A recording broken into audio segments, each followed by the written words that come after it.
Praise the Lord everyone. ഇന്ന് എനിക്ക് നിങ്ങളോട് ഷെയർ ചെയ്യാനുള്ളത് സെൽഫ് ലവിനെ കുറിച്ചാണ്. ഞാൻ ഒരുപാട് മെസ്സേജസ് ഒക്കെ കേൾക്കാറുണ്ട്.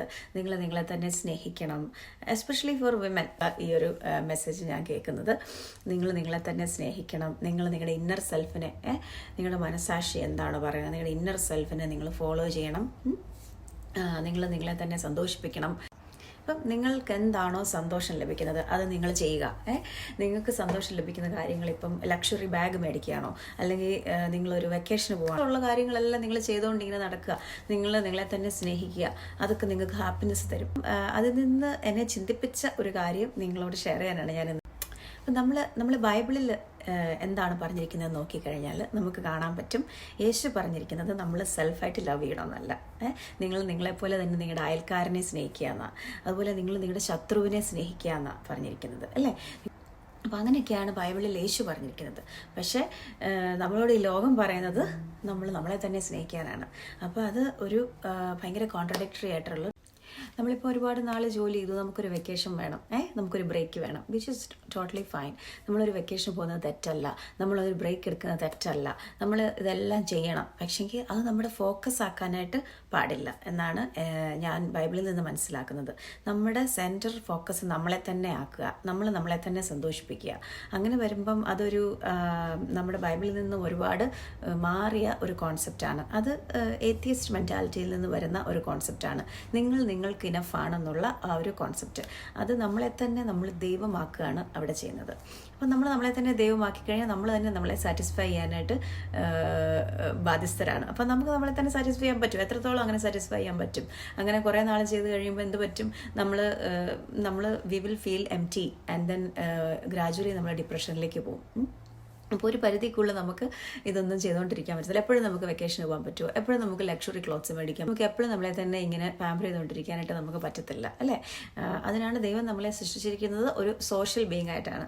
അപ്പം നമ്മളുടെ ചുറ്റുമുള്ള ആളുകളുടെ സപ്പോർട്ട് നമുക്ക് വേണം, അല്ലേ? അപ്പം നമ്മളെ തന്നെ സെൻട്രൽ ഫോക്കസിലാക്കുക എന്നുള്ളത് ഒരു ഏത്തിയസ്റ്റ് മെൻറ്റാലിറ്റിയിൽ നിന്ന് വരുന്നതാണ്. നമ്മളെ തന്നെ ദൈവമാക്കുകയാണ് നമ്മളവിടെ ചെയ്യുന്നത്.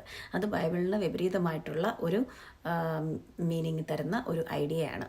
അതിൽ നമ്മളറിയാതെ പോലും ക്രിസ്ത്യൻ വിമൻ നമ്മളറിയാതെ പോലും അതിലേക്ക് വീണു പോകരുത്.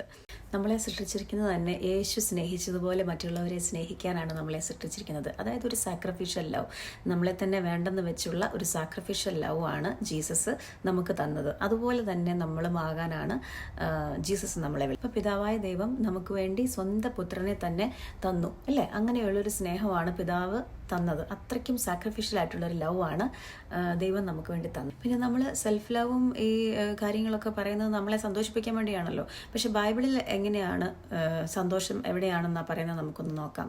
സങ്കീർത്തനം 16:11 കിടക്കുന്നത്. ജീവന്റെ വഴി നീ എനിക്ക് കാണിച്ചു തരും, നിന്റെ സന്നിധിയിൽ സന്തോഷ പരിപൂർണതയും നിന്റെ വലതു ഭാഗത്ത് എന്നും പ്രമോദങ്ങളുമുണ്ട്. അപ്പം അതിൽ നിന്ന് നമുക്ക് വളരെ ക്ലിയർ ആണ് ഏറ്റവും കൂടുതൽ സന്തോഷം നമുക്ക് കിട്ടുന്നത് ദൈവത്തിൻ്റെ സാന്നിധ്യത്തിൽ നിന്നാണെന്ന്. അല്ലെങ്കിൽ നിങ്ങളതിനെ ചിന്തിച്ച് നോക്കുക. നിങ്ങളൊരു വെക്കേഷന് പോയാലോ, അല്ലെങ്കിൽ നിങ്ങൾ എന്തെങ്കിലും ലക്ഷറീസ് ആയിട്ടുള്ള ബ്രാൻഡഡ് സാധനങ്ങൾ മേടിച്ചു, അല്ലെങ്കിൽ നിങ്ങൾ വലിയ കാർ മേടിച്ചു, what ever you do, okay, it will only give you happiness four A moment, അല്ലേ? അത് കഴിയുമ്പോഴത്തേക്കിനും അത് പോയി. പിന്നെ നമ്മൾ അടുത്ത സാധനം വാങ്ങിക്കണം നമ്മളെ സന്തോഷിപ്പിക്കാനായിട്ട്, അല്ലേ? അല്ലാതെ അതൊരു സ്ഥിരമായിട്ട് നിലനിൽക്കുന്നൊരു സന്തോഷമല്ല. എന്നും നിലനിൽക്കുന്ന സന്തോഷം ദൈവത്തിൻ്റെ സന്നിധിയിലാണെന്നാണ് ബൈബിളിൽ ഇപ്പം ഞാൻ വായിച്ചേപ്പിച്ചത്. പിന്നെ ഇനി നമ്മൾ ആരെയാണ് ലിസൺ ചെയ്യുന്നത്? നമ്മുടെ ഇന്നർ സെൽഫിനെയാണോ ലിസൺ ചെയ്യേണ്ടത്? ബൈബിളിൽ എങ്ങനെയാണ് പറഞ്ഞിരിക്കുന്നത് നോക്കാം. റോമൻസ് ചാപ്റ്റർ 8:14 ക്ലിയർ ആയിട്ട് പറയുന്നുണ്ട്, ദൈവാത്മാവ് നടത്തുന്നവരേവരും ദൈവത്തിൻ്റെ മക്കളാകുന്നു. അപ്പോൾ നമ്മൾ ദൈവമക്കളാണെങ്കിൽ തീർച്ചയായിട്ടും നമ്മളെ ഹോളി സ്പിരിറ്റ് ആയിരിക്കണം നടത്തുന്നത്. പിന്നെ ജോൺ ചാപ്റ്റർ 14:26 പറയുന്നു, എങ്കിലും പിതാവ് എൻ്റെ നാമത്തിൽ അയപ്പാനുള്ള പരിശുദ്ധാത്മാവെന്ന കാര്യസ്ഥൻ നിങ്ങൾക്ക് സകലതും ഉപദേശിച്ചു തരികയും ഞാൻ നിങ്ങളോട് പറഞ്ഞതൊക്കെ നിങ്ങളെ ഓർമ്മപ്പെടുത്തി തരികയും ചെയ്യും.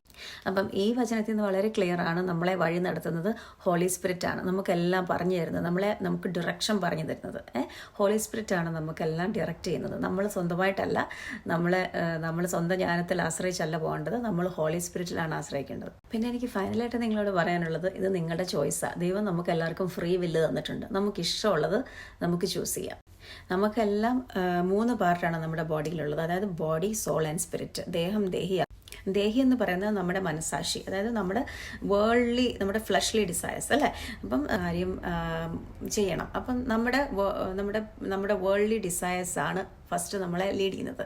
അതായത് സോൾ, നമ്മുടെ ദേഹി പറയും അത് പോയി ചെയ്തോളാൻ പറയും.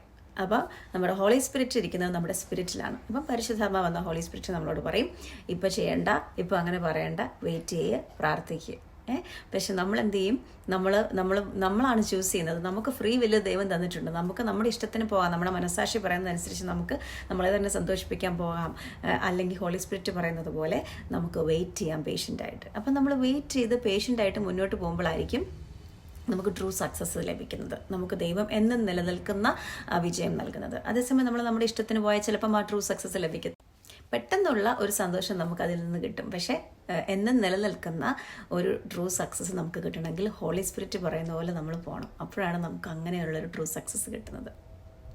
അപ്പം ഇത് നിങ്ങൾക്ക് മനസ്സിലായെന്ന് ഞാൻ വിശ്വസിക്കുന്നു. ദൈവത്തിൻ്റെ പെർഫെക്റ്റ് പ്ലാനിന് വേണ്ടി നിങ്ങളെ തന്നെ സമർപ്പിച്ച് കൊടുക്കുക. ഹോളി സ്പിരിറ്റ് നിങ്ങളെ ലീഡ് ചെയ്യട്ടെന്ന് പ്രാർത്ഥിക്കുന്നു. God bless you.